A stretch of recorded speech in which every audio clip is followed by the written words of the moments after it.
Priya was turning 40, and she had planned the perfect celebration.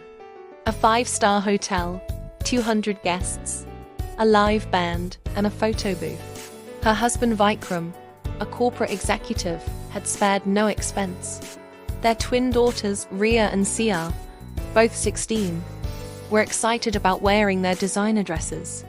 But there was one person not on the guest list: Kamala, Priya's mother-in-law.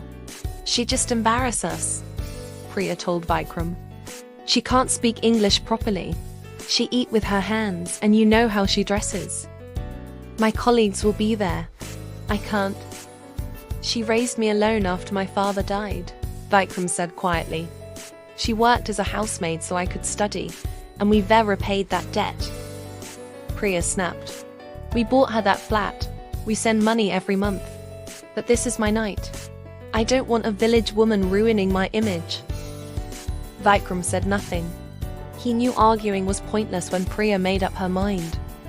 The party was magnificent. Priya floated through the crowd in her expensive sari, accepting compliments and gifts.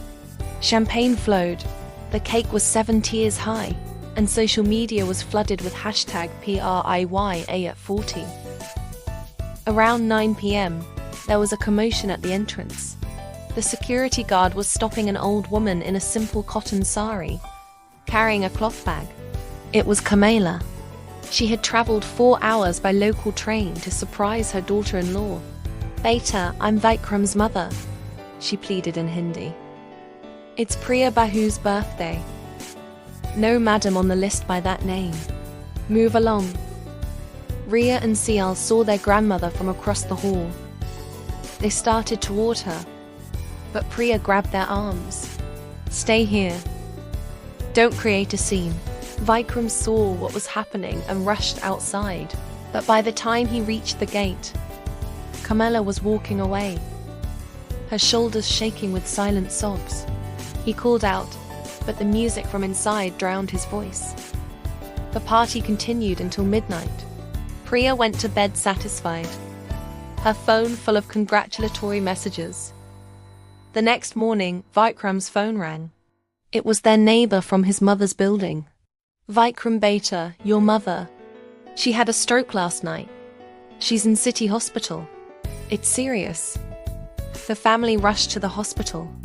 Kamala lay on the bed, half her body paralyzed, unable to speak clearly. The doctor pulled Vikram aside. She was brought in at 3 a.m. The stroke happened around 10 p.m., but she was alone. No one found her until the milkman heard sounds this morning. The delay has caused permanent damage. Priya felt ice in her veins. 10 p.m. right after she'd been turned away from the party. Kamala's eyes followed them as they entered. With great effort, she lifted her functioning hand slightly. The nurse brought over the cloth bag that had come with her. Inside was a simple cardboard box. Priya opened it with trembling hands.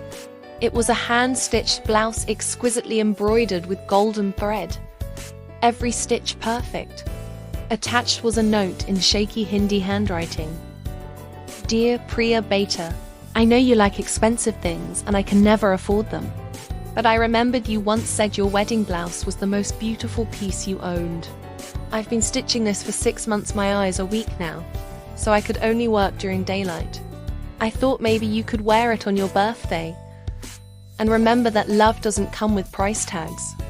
I also made your favorite Gaya ka halwa. I know hotel food is fancy, but I thought you might want a taste of home. I'm proud that my Vikram married someone so successful. Don't worry about inviting me to parties. I understand you live in a different world now, but I couldn't let your birthday pass without giving you my blessing.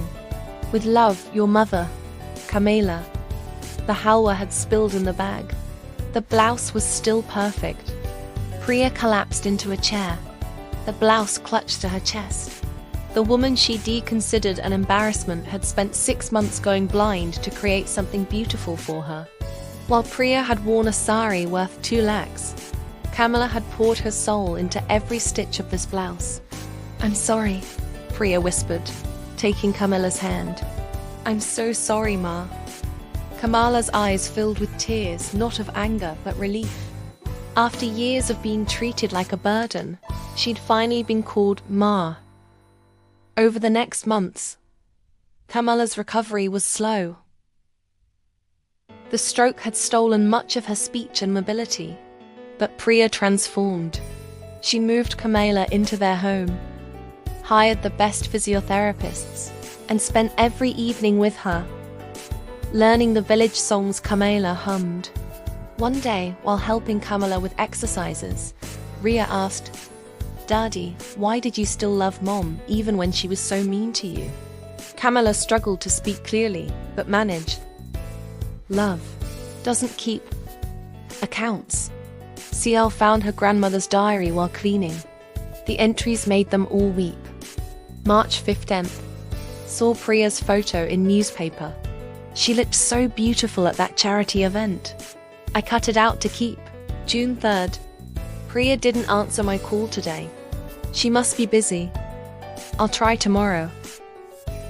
August 10th. Vikram's birthday. Priya organized big party. I wasn't invited, but I'm happy he's celebrating. October 22nd. Started stitching Priya's blouse today. My hands shake, but love will guide them. Every entry showed hurt, but never hate. Every rejection noted, but never resented. A year later, Priya organized another party not for herself, but for Camela's 70th birthday. This time, there were no celebrities or colleagues, just Camela's old friends from the village, the neighbors who'd helped her when she was struggling, the children she taught to read for free. Priya wore the hand-stitched blouse. It didn't match her designer sari, but she wore it with more pride than any expensive outfit. During the celebration, Priya spoke. I spent 15 years seeing Ma as an embarrassment. I was blind to see that while I was building my image, she was building my family's foundation with her prayers. I posted 500 photos of my birthday, trying to prove my worth to strangers. Ma stitched one blouse in silence, proving her love without witnesses. She turned to Camela, tears streaming. I can never get back the time I wasted, but I promise, every day forward, you'll know you're not an obligation. You're the honor of this house. Camela smiled her lopsided, post-stroke smile and whispered with effort. Already, knew. Beta. Waited. For you. To know. Today, Priya keeps that cloth bag in a glass case in her living room. Visitors often ask about it, expecting to see some expensive artifact. She tells them, "That is the bag my mother-in-law carried when I had her thrown out of my party. It held Gaya ka halwa and a hand-stitched blouse. I had champagne worth thousands that night, but I was starving. She had simple sweets and was rich. I was a fool measuring worth in price tags.